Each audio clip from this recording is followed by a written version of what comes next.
अस्सलाम वालेकुम नाज़रीन कराम, अगर आपने मेरा यूट्यूब चैनल अब तक सब्सक्राइब नहीं किया तो बराए करम इसे फौरी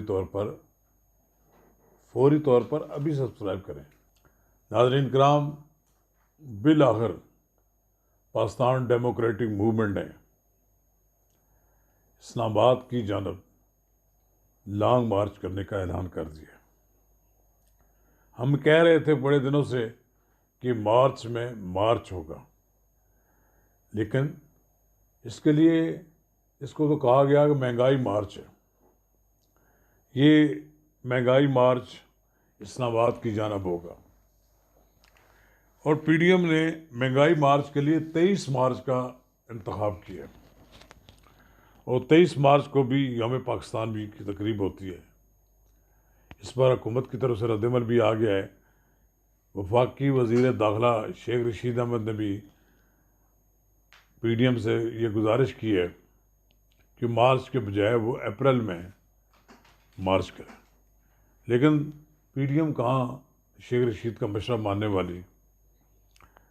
पीडीएम के अंदर एक सोच ये भी पाई जाती है कि अदम एतमाद की तहरीक लाई जाए और कुछ जमातें ये बरमला कहती भी हैं कि हमें तहरीक अदम एतमाद को आजमाना चाहिए। लेकिन मौलाना फजल रहमान जो है वो बड़ी उन्होंने खुलकर बात की कि उन्होंने कहा कि क्या ये उनकी मर्ज़ी के बगैर लाई जा सकती हैं। उनका ज़ोर इस बात पर था उनकी मर्ज़ी, यानी उनका इशारा जिस तरफ था वो सब लोग समझते हैं कि अगर एस्टेब्लिशमेंट की मर्ज़ी नहीं हुई तो कोई तहरीक अदम एतमाद कामयाब नहीं होगी। इसलिए वो तहरीक अदम एतमाद से बहुत आगे जाना चाहते हैं।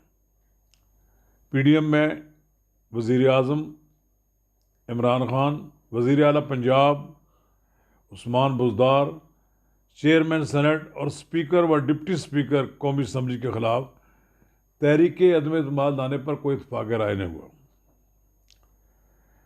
मौलाना फजल रहमान बड़े खुले जहन के आदमी हैं और बड़ी बातें जो करते हैं वो खूब किसी लगी लपटी नहीं रखते।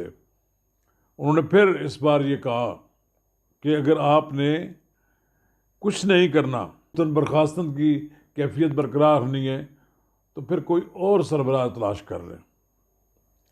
और उन्होंने ये बात कही है कि मैं तो इस तरह के रोज़ रोज़ के इजलास की सदारत करने के लिए तैयार नहीं हूँ। अगर माजी करीब में सेनेट में अपोजिशन की अक्सरियत को किसने अक़लियत में बदला, पार्लियामेंट के मुश्तरका इजलास में मुतनाज़ा कानून साजी किन की मदद से की गई। मौलाना फजल रहमान ने कहा है कि अगर हमने किसी के कंधे ही इस्तेमाल करके एहतजाजी तहरीक चलानी है तो फिर उसका क्या फ़ायदा।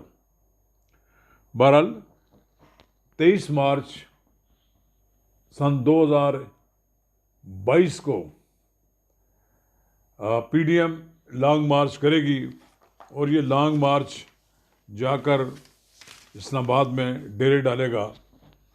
और उन्होंने ये भी कहा है कि ये 25 मार्च को नमाज जुमा भी इस्लामाबाद में पढ़ी जाएगी। यानी ये लॉन्ग मार्च जब 23 को पहुंचेगा तो 25 तक तो क़याम तो उन्होंने बता दिया कि हमने 2 दिन आगे भी जाना। फिर इस तरह ये बात तस्लीम सोची जा सकती है कि पीडीएम जो है वो एक उसने अपने जहन में लाया अमल बना लिया है। बहरहाल इस्तीफ़े देने पर तो कोई अभी तक फैसला नहीं हुआ और ना ही असम्बलियों से कोई इस्तीफ़ा मुझे लगता है देगा। लेकिन मियाँ नवाज शरीफ की बार बार सपोर्ट मौलाना फजल रहमान को है कि जिस तरह मौलाना फजल रहमान साहब कहते हैं मैं उनकी इस बारे में साथ देता हूँ और उन्होंने उनकी मॉरली और पॉलिटिकल सपोर्ट भी की मीटिंग में। लेकिन बहरहाल मौलाना फजल रहमान ये कहते हैं कि पीडीएम की जमातों ने अगर इस्तीफ़े नहीं देने तो फिर वो अपने लिए कोई नया सरबराह ढूंढ लें। रोज़ रोज़ की बेमैनी बैठकों का कोई फ़ायदा नहीं। बहरहाल ये इजलास भी जिसमें कोई इस तरह तो आप कह नहीं सकते कि आपने कोई ऐसी डेडलाइन दे दिया कि फ़लाँ तारीख तक अगर हुकूमत ख़त्म ना हुई, फ़लाँ तारीख तक हुकूमत को मुस्ताफ़ी हो जाना चाहिए, वरना हम लॉन्ग मार्च करेंगे। इन्होंने इसको महंगाई लॉन्ग मार्च का नाम दिया है। और बहरहाल ये महंगाई लॉन्ग मार्च 23 मार्च को होगा। अब देखते हैं कि 23 मार्च को हुकूमत लॉन्ग मार्च को रोकती है या कोई ऐसा दरमियानी रास्ता अख्तियार करती है कि लोगों को आने दे। शेख रशीद अहमद ने मौलाना फजल रहमान के इस ऐलान पर कहा है कि ये अब PDM का एक गैर जिम्मेदाराना फैसला है और ये इस दिन कौमी दिन मनाया जाता है 23 मार्च को।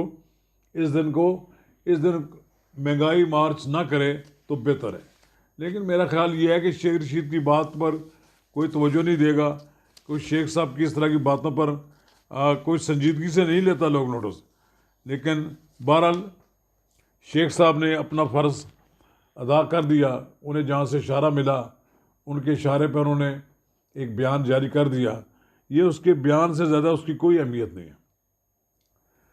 सवाल ये है कि क्या PDM की जमातें लॉन्ग मार्च, जिसे उन्होंने महंगाई मार्च कहा है, उसके साथ वहाँ धरना देंगी और उनका धरना कितने दिनों के लिए होगा?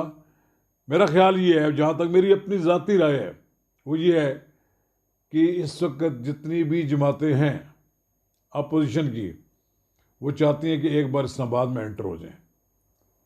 वो महंगाई मार्च के नाम पर एंटर हो जाएं। जब एंटर हो जाएंगी तो फिर उनको वहाँ से निकालना हुकूमत के बस की बात नहीं होगी और फिर वही दिन शुरू हो जाएगा काउंटडाउन हुकूमत का कि वो बैठ जाएंगे और फिर वहाँ से वापस ही जाएंगे जब तक हुकूमत ख़त्म नहीं हो जाती। मुझे बहुत दिन पहले एक दोस्त ने ये बात बताई थी कि मार्च में ये हुकूमत नहीं रहेगी।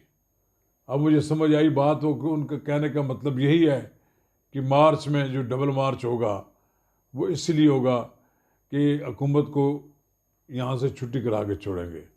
अब देखते हैं कि मौलाना फजल रहमान की ये हिकमत अमली किस हद तक कामयाब होती है। आने वाले दिनों में सूरत हाल बिल्कुल वाज़ेह हो जाएगी।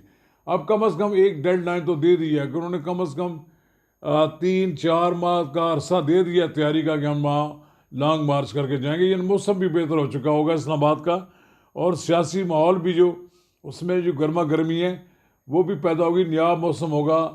मौसम बहार के बाद जो मौसम आता है वो उससे मतलब एक कहते हैं कि ये एक तब्दीली की स्प्रिंग चलेगी, हवा चलेगी।